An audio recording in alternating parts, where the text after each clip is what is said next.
Bonjour à chacun et à chacune et bienvenue dans cette nouvelle vidéo sur l'apostasie.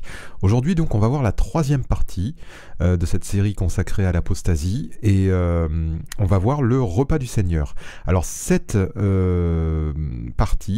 troisième partie, elle sera divisée en deux. D'abord le numéro 1, ce qu'est le repas du Seigneur dans la Bible. Et ensuite on aura une deuxième vidéo, donc qui sera toujours la troisième partie, sur ce qu'il est devenu, puisqu'on est bien dans l'apostasie. Donc c'est pas une étude aujourd'hui complète, absolument complète sur le repas du Seigneur, mais on va essayer simplement déjà de voir ce qu'il est dans la Bible. Donc c'est parti, on y va. Et on va lire les textes parlant du repas du Seigneur. Le premier, c'est dans Matthieu 26, au verset 26 jusqu'à 29. Pendant qu'il mangeait, Jésus prit du pain, et après avoir rendu grâce, il le rompit et le donna aux disciples en disant « Prenez, mangez, ceci est mon corps. » Il prit ensuite une coupe, et après avoir rendu grâce, il la leur donna en disant « Buvez-en tous, car ceci est mon sang, le sang de l'alliance qui est répandu pour plusieurs pour la rémission des péchés. Je vous le dis, je ne boirai plus désormais de ce fruit de la vigne, jusqu'au jour où j'en boirai du nouveau avec vous dans le royaume de mon Père. » Voilà, ça c'est le premier texte de Matthieu. On va prendre celui de Marc, qui lui est assez semblable. Donc ce repas, c'est le dernier repas que Jésus a pris avec ses disciples, et c'était le repas de la Pâque. Donc Marc 14, des versets 22 à 25. Pendant qu'il mangeait, Jésus prit du pain, et après avoir rendu grâce, il le rompit et le leur donna en disant « Prenez, ceci est mon corps. » Il prit ensuite une coupe, et après avoir rendu grâce, il la leur donna, et ils en burent tous. Et il leur dit « Ceci est mon sang, le sang de l'alliance, qui est répandu pour plusieurs. Je vous le dis en vérité, je ne boirai plus jamais du fruit de la vigne, jusqu'au jour où je le boirai nouveau dans le royaume de Dieu. » Voilà, le troisième texte, Luc 22, versets 15 à 20. C'est toujours le même moment et voilà, faites bien attention à tout ce qui est dit. Je vous en dis pas plus pour l'instant, mais je vous le dirai après. Il leur dit « J'ai désiré vivement manger cette Pâque avec vous avant de souffrir. Car je vous le dis, je ne la mangerai plus jusqu'à ce qu'elle soit accomplie dans le royaume de Dieu. » Et ayant pris une coupe et rendu grâce, il dit « Prenez cette coupe et distribuez-la entre vous. Car je vous le dis, je ne boirai plus désormais du fruit de la vigne jusqu'à ce que le royaume de Dieu soit venu. » Ensuite il prit du pain, et après avoir rendu grâce, il le rompit et le leur donna en disant « Ceci est mon corps qui est donné pour vous, faites ceci en mémoire de moi. » Il prit de même la coupe, et après le souper, et la leur donna en disant « Cette coupe est la nouvelle alliance en mon sang qui est répandue pour vous. » Voilà, je vous dis de bien faire attention parce que ces textes, généralement, on les connaît, et on les connaît tellement que, en fait, on ne les lit plus pour vraiment comprendre ce qu'il y a dedans. 1 Corinthiens 11, versets 23 à 28, c'est Paul qui parle, et il commence par dire « J'ai reçu du Seigneur ». Ce qu'il dit là, il ne l'a pas reçu, contrairement aux trois évangélistes qu'on vient de lire, il ne l'a pas reçu directement du Seigneur Jésus ou des apôtres, il l'a reçu, du Seigneur Jésus, mais par révélation, après sa conversion. Donc pas du Seigneur Jésus quand il était sur la terre. « Car j'ai reçu du Seigneur ce que je vous ai enseigné, c'est que le Seigneur Jésus, dans la nuit où il fut livré, prit du pain. Et après avoir rendu grâce, le rompit et dit « Ceci est mon corps, qui est rompu pour vous, faites ceci en mémoire de moi. » De même, après avoir soupé, il prit la coupe et dit « Cette coupe est la nouvelle alliance en mon sang. Faites ceci en mémoire de moi toutes les fois que vous en boirez. Car toutes les fois que vous mangez ce pain et que vous buvez cette coupe, vous annoncez la mort du Seigneur jusqu'à ce qu'il vienne. C'est pourquoi celui qui mangera le pain ou boira la coupe du Seigneur indignement sera coupable envers le corps et le sang du Seigneur.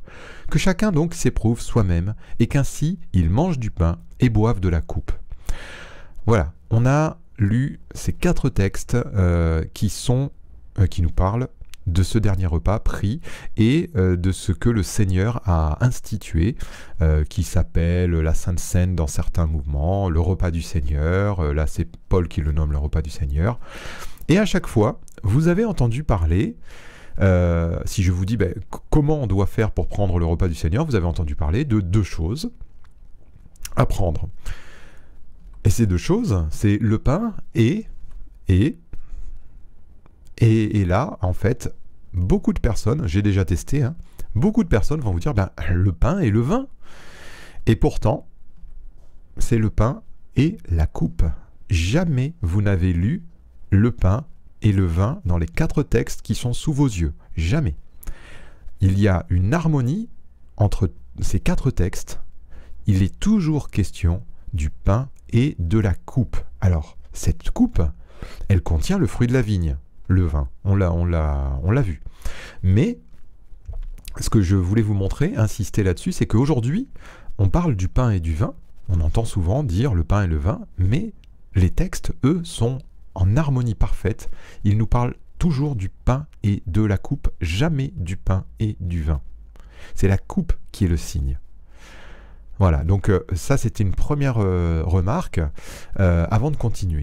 Le pain et la coupe, et on va le détailler un petit peu plus. Alors, le repas du Seigneur, en quoi cela consiste? On va reprendre ces 4 textes, je vais les réafficher, et on va voir les choses en fait qui sont à remarquer. Première chose, faites ceci en mémoire de moi. C'est ce que je vous ai indiqué en vert, c'est pas dans les 4 textes, mais c'est dans Luc et 1 Corinthiens 11. Et même, Paul va le détailler ici, en mémoire de moi toutes les fois que vous en boirez, car toutes les fois où vous mangez ce pain et vous buvez cette coupe, vous annoncez la mort du Seigneur jusqu'à ce qu'il vienne. C'est pourquoi celui qui mangera le pain ou boira la coupe indignement sera coupable envers le corps et le sang du Seigneur, que chacun donc s'éprouve soi-même et qu'ainsi il mange du pain et boive de la coupe. Ce repas, il est fait comme un mémorial, une commémoration, quelque chose pour se remémorer l'œuvre de Jésus à la croix. Et c'est Jésus qui nous le demande, de faire cela en souvenir de ce qu'il a fait pour nous. Donc ça, c'est la première remarque. Deuxième remarque, je vous l'inscris en bleu. Prendre du pain, le rompre et en prendre tous, en manger tous. C'est ce que, dans tous les versets que vous voyez là, c'est commun. Jésus prit du pain, il le rompit, il le leur donna en disant « Ceci est mon corps ». Ce pain, donc, représente le corps de Christ et Jésus nous demande de prendre ce pain, le rompre et le distribuer entre tous. Troisième point, pardon. La coupe, il prit une coupe, donc il faut prendre une coupe, la distribuer, en boire tous. Voilà, ça c'est encore un autre signe, c'est ce que je voulais vous faire remarquer tout à l'heure, le pain et la coupe. Relisez bien tous les textes qui sont en marron, il prit une coupe, et c'est bien une coupe, c'est pas des coupes. Ils avaient probablement, c'était un repas, donc ils avaient probablement chacun leur coupe. Alors, je sais qu'il y a plein de gens pour vous dire qu'il y avait plusieurs coupes dans les repas des Juifs, etc., etc. Mais tout ça, ça n'est pas indiqué dans ces textes. Donc, ce qu'il nous faut retenir, c'est pas la culture juive de l'époque, etc. C'est ce qui nous est dit dans ces textes qui nous parle à nous, qui ne sommes pas nécessairement des Juifs, qui nous parle simplement d'une coupe. Voilà. Et il a pris une coupe et il l'a distribuée afin que chacun de ses disciples boive de cette coupe et pas d'une autre coupe. Voilà. Le dernier point, c'est que dans cette coupe, il y a le fruit de la vigne, et le fruit de la vigne, ici, alors ça n'est pas dit distinctement, mais c'est évident. Le fruit de la vigne, c'est du vin. Pourquoi je vous dis ça et pourquoi on peut affirmer ça? Parce que dans Genèse 49, 11, on lit ceci: « Il attache à la vigne son âne et au meilleur cep le petit de son ânesse. Il lave dans le vin son vêtement et dans le sang des raisins son manteau. » Donc vous voyez, il y a cette association entre la vigne et le vin. Et même le vin, il nous est question de le sang des raisins. Bon, c'est un passage prophétique, hein, c'est Jacob qui est en train de prophétiser. Mais on voit qu'il y a vraiment cette association vigne-vin. Je vous en ai mis un autre texte pour vous montrer toujours cette association. Je ramène donc dans Amos 9 au verset 14, « Je ramènerai les captifs de mon peuple d'Israël, ils rebâtiront les villes dévastées et les habiteront, ils planteront des vignes et en boiront le vin. Ils établiront des jardins et en mangeront les fruits. » Donc on voit bien que les fruits des jardins dans un jardin, on a des arbres et on en mange des fruits. Et le fruit de la vigne, c'est le vin. Voilà, planter des vignes et boire le vin. Et je vous ai mis 2 versets, mais il y en a vraiment beaucoup d'autres. On a, par manque de place, je vous ai pas tout mis, mais voilà, simplement pour dire, il y a énormément de versets dans la parole qui nous affirment que le fruit de la vigne, c'est du vin, ni plus ni moins. Donc voilà, ça c'est d'abord pour établir que ce repas du Seigneur, il consiste c'est une commémoration de l'œuvre de Jésus-Christ. On doit prendre du pain, le rompre et le distribuer entre tous pour le manger. On doit prendre une coupe, la distribuer et en boire tous. Et dans cette coupe, il y a le fruit de la vigne qui est du vin. Alors on va continuer, parce qu'il y a d'autres textes qui nous parlent de ce repas. En Actes 2, verset 42, ils persévéraient les premiers chrétiens, donc dans l'enseignement des apôtres, dans la communion fraternelle, dans la fraction du pain et dans les prières. Donc ce qui nous est dit, la fraction du pain ici, il est question du repas du Seigneur. Alors pourquoi on peut l'affirmer? On va le voir avec la suite. Acte 2, 46, ils étaient chaque jour tous ensemble assidus au temple, ils rompaient le pain dans les maisons et prenaient leur nourriture avec joie et simplicité de cœur.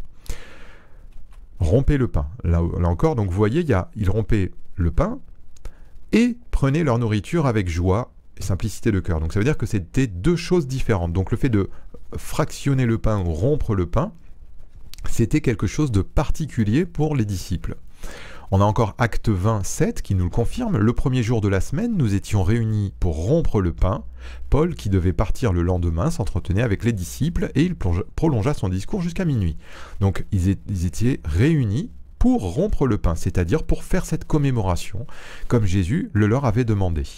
Et un dernier texte, donc c'est autour de 1 Corinthiens 11 qu'on a lu tout à l'heure, c'est ce que Paul dit pour précéder ce qu'on a lu tout à l'heure, où il gronde les Corinthiens. Lors donc que vous vous réunissez, ce n'est pas pour manger le repas du Seigneur, car quand on se met à table, chacun commence par prendre son propre repas, et l'un a faim tandis que l'autre est ivre. N'avez-vous pas des maisons pour y manger et boire? Ou méprisez-vous l'Église de Dieu, et faites-vous honte à ceux qui n'ont rien? Que vous dirais-je, vous louerai-je? En cela, je ne vous loue point. Donc voilà les autres textes où il nous est parlé de la fraction du pain, de rompre le pain ou le repas du Seigneur.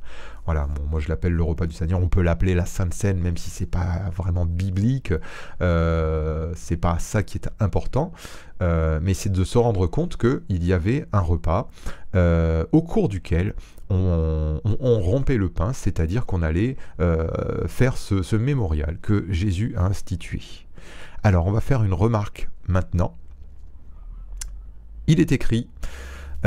tous ensemble assidus au temple, ils étaient tous ensemble assidus au temple et ils rompaient le pain dans les maisons.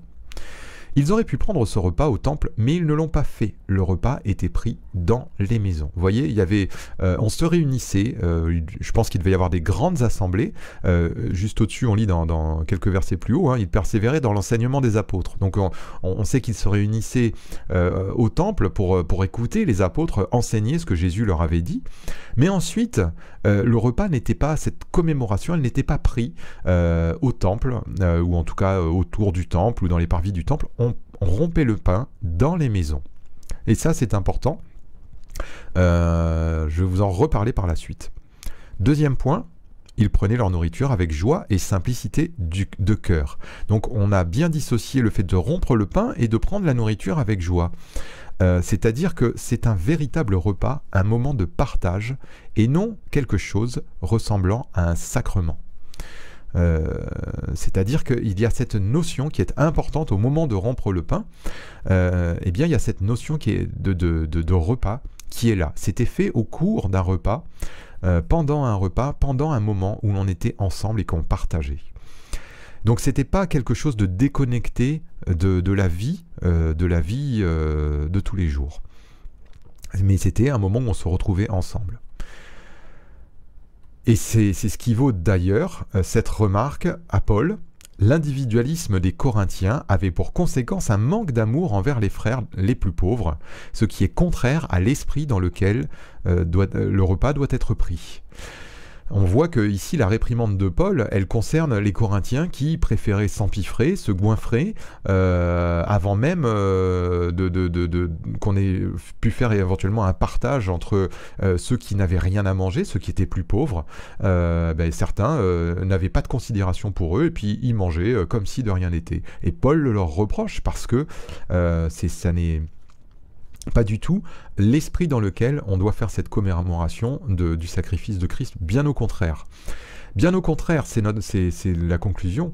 Un amour fraternel sincère doit s'exprimer durant cette commémoration. Ça, c'est fondamental à comprendre. C'est que c'est pas l'individualisme qui doit régner dans ce repas, mais au contraire, l'amour, la communion fraternelle qui doit être exprimée. C'est pas pour rien non plus qu'il est dit ici, il persévérait dans l'enseignement, dans la communion fraternelle, dans la fraction du pain et dans les prières.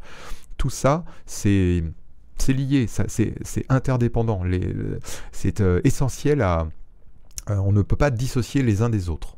Voilà, donc je vous ai mis vraiment en vers ce qu'on doit retenir, c'est que c'est un repas, un moment de partage, ça n'est pas un sacrement, quelque chose de déconnecté de la vie, mais au contraire, c'est un moment de partage durant lequel l'amour sincère doit s'exprimer. Voilà. Alors, qu'en est-il du pain ? Qu'en est-il du pain ? Eh bien, alors pourquoi je vous dis ça ? Parce que on a deux mots dans l'Ancien Testament, dans le Nouveau Testament, excusez-moi, pour nous parler du pain. En grec, il y a le mot azumos et il y a le mot artos. Donc là, je vous ai mis deux petites définitions. Artos, c'est une nourriture composée de farine mélangée à de l'eau et cuite, ou toutes sortes de nourriture repas. Et donc dans nos Bibles, c'est traduit, ce mot artos, il traduit le pain ou les pains. Parfois, il traduit le repas, ou parfois, il traduit simplement de quoi manger. Ensuite, on a azumos. Alors, azumos, ça désigne quelque chose de non fermenté, exemple de levain ou de levure. Donc, c'est vraiment un pain sans levain, utilisé par les Juifs pour la Pâque. Et métaphorique, libre, bon, ça c'est une deuxième définition. Ce mot azumos, il est traduit par exemple, je vous ai mis deux exemples, Matthieu 26, 10, les premiers jours des pains sans levain. Les disciples s'adressèrent à Jésus pour lui dire, où veux-tu que nous te préparions le repas de la Pâque ? Ou encore il y a celui-ci, Marc 14, verset 1er, la fête de Pâques et des pains sans levain devait avoir lieu 2 jours après. Donc là par exemple on pourrait mettre la fête de Pâques et des azumos. Voilà, les azumos c'est les pains sans levain. Donc je vous ai dit tout à l'heure que le repas du Seigneur, il l'a fait pendant un repas de Pâques, donc on pourrait penser que ce pain qui était pris, c'est du pain non levé, du pain azime, on pourrait dire aujourd'hui, du pain sans levain. Alors on va voir, je vais remettre ces 4 textes qu'on a vus sur l'institution par Jésus du repas, de son repas, et le pain. Alors le pain, il est là, un peu partout, là, je vous l'ai mis là. Eh bien, ça n'est pas azumos qui est traduit par ces mots, mais c'est bien artos. Ce qui signifie que Jésus, ce qu'il a institué, ça n'est pas de prendre un pain sans levain, mais c'est de prendre un pain quel qu'il soit. Alors, il peut être sans levain, mais il peut être avec du levain. On n'a pas une nécessité pour faire le repas du Seigneur de prendre un pain sans levain. On peut prendre un pain quelconque. Il n'y a pas une obligation. Et ça montre bien aussi que ça n'est pas le repas de la Pâque qui est pris, mais que c'est une nouvelle alliance, c'est un nouveau repas. Il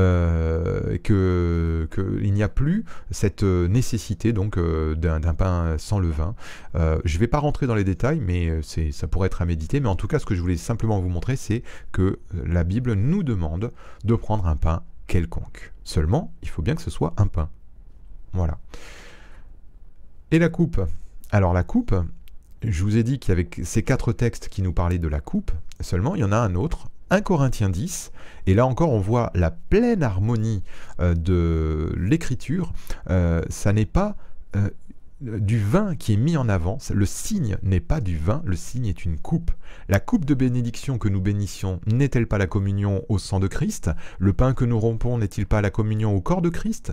Puisqu'il y a un seul pain, nous qui sommes plusieurs, nous formons un seul corps, car nous participons tous à un même pain. Et verset 21, « Vous ne pouvez boire la coupe du Seigneur et la coupe des démons.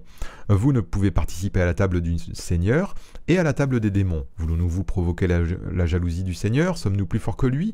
Tout est permis, mais tout n'est pas utile. Tout est permis, mais tout n'édifie pas. » Il parle, Paul, dans ce passage, donc de chrétiens qui est allé manger des viandes sacrifiées aux idoles, etc., dans des temples d'idoles. Et il leur dit attention, attention, même si vous savez qu'une idole n'est rien, même si vous croyez au Seigneur, attention. Et il parle encore, il compare donc ce repas qui était pris dans ces temples au repas du Seigneur. Et il dit non, non, non, nous ne pouvons boire qu'à une seule coupe et à un seul pain. Partager un seul pain. Et c'est donc toujours le pain et la coupe. Le signe n'est pas le vin, bien que ça soit une coupe de vin. Le signe n'est pas le vin, le signe c'est la coupe. Et pourquoi le signe et la coupe ? On va voir deux textes. Marc, chapitre 10, versets 38 et 39. Jésus leur répondit, « Vous ne savez ce que vous demandez. Pouvez-vous boire la coupe que je dois boire, ou être baptisé du baptême dont je dois être baptisé ?» Nous le pouvons, dirent-ils, c'est Jacques et Jean. Hein. Et Jésus leur répondit, « Il est vrai que vous boirez la coupe que je dois boire, et que vous serez baptisés du baptême dont je dois être baptisé. » Vous voyez que, bibliquement, dans la parole, la coupe, elle a une signification particulière. Et là, Jésus parle à Jacques et Jean, en fait, qui voudraient être assis à sa droite, l'un à sa droite et l'autre à sa gauche, dans son royaume. Et il leur dit, mais vous pouvez boire la coupe que je dois boire? Et il leur dit, mais oui, c'est vrai, vous la boirez. Ah, alors là, déjà, ça nous donne une indication. On va continuer un petit peu. Luc 22, versets 41 et 42, c'est au moment, donc, à Gethsémanée, dans le jardin, où vraiment Jésus a cette prière instante, où il va se charger finalement des péchés de tous les hommes. Et il dit au Père, puis il s'éloigna d'eux à la distance d'environ un jet de pierre, et s'étant mis à genoux, il pria, disant, « Père, si tu voulais éloigner de moi cette coupe, toutefois que ma volonté ne se fasse pas, mais la tienne. » La coupe, c'est la coupe de la colère de Dieu qui est tombée sur Christ. Et c'est bien pour ça qu'il emploie ce terme ici, cette coupe. Et il va dire à ses disciples, « Pouvez-vous boire la coupe que je dois boire ?» Et il a dit, oui, vous la boirez. Ça veut dire que quand on prend ce repas du Seigneur, le pain, bon je ne l'ai pas dit, mais le pain, il nous parle du corps de Christ, donc de cette vie que Jésus a offerte, livrée, cette vie qu'il est venu vivre parmi nous pour nous annoncer la parole, et il est le pain descendu du ciel. Il est cette nourriture, il est véritablement cette nourriture, et son sang est vraiment un breuvage. Et son sang, c'est justement qu'il a, donc c'est bien sûr le vin et représente le sang de Christ, et son sang, il a été, on doit boire cette coupe, c'est-à-dire boire ce sacrifice qu'il a accompli, et ça nous indique également que l'on doit être prêt quand on boit à cette coupe. Ça veut dire, Seigneur, on se souvient que tu es mort pour nous. Et on veut participer à ton sacrifice, on en est au bénéfice parce que tu l'as accompli pour nous, et on va également participer par nos vies tout entières, à nous aussi, à ce sacrifice, à ton corps. Philippiens 3, 8, verset 11, verset 8 à 11, pardon. Et même, je regarde, c'est l'apôtre Paul qui parle, et il leur parle de Christ. Et il leur dit, et même je regarde toute chose comme une perte à cause de l'excellence de la connaissance de Jésus-Christ mon Seigneur, pour lequel j'ai renoncé à tout, et je les regarde comme de la boue, afin de gagner Christ. C'est les choses de sa vie d'avant. Et je veux être trouvé en lui, non avec ma justice, celle qui vient de la loi, mais avec celle qui s'obtient par la foi en Christ, la justice qui vient de Dieu par la foi, afin de connaître Christ et la puissance de sa résurrection et la communion de ses souffrances, en devenant conforme à lui dans sa mort, pour parvenir, si je puis, à la résurrection d'entre les morts. Voilà, eh bien, là où je veux insister, sur la communion de ces souffrances. Quand on prend ce pain et qu'on boit cette coupe, eh bien, on se souvient du sacrifice de Christ, de ses souffrances. Il a livré sa vie pour nous. Et on est invité, nous aussi, à offrir notre vie pour lui, pour l'Évangile, pour ses œuvres, à marcher avec lui jusque dans ses souffrances. Et ça, c'est quelque chose de très profond, très fort. Je le détaille pas plus pour pas alourdir, mais c'est grandiose. Voilà, eh bien écoutez, la vidéo suivante, elle suit dans très peu de temps. Et on le verra justement ce qu'est devenu ce repas du Seigneur aujourd'hui. Et il nous faut absolument revenir à ce qu'on vient de voir, à la simplicité de Christ. Je vous dis à très vite. Merci, au revoir.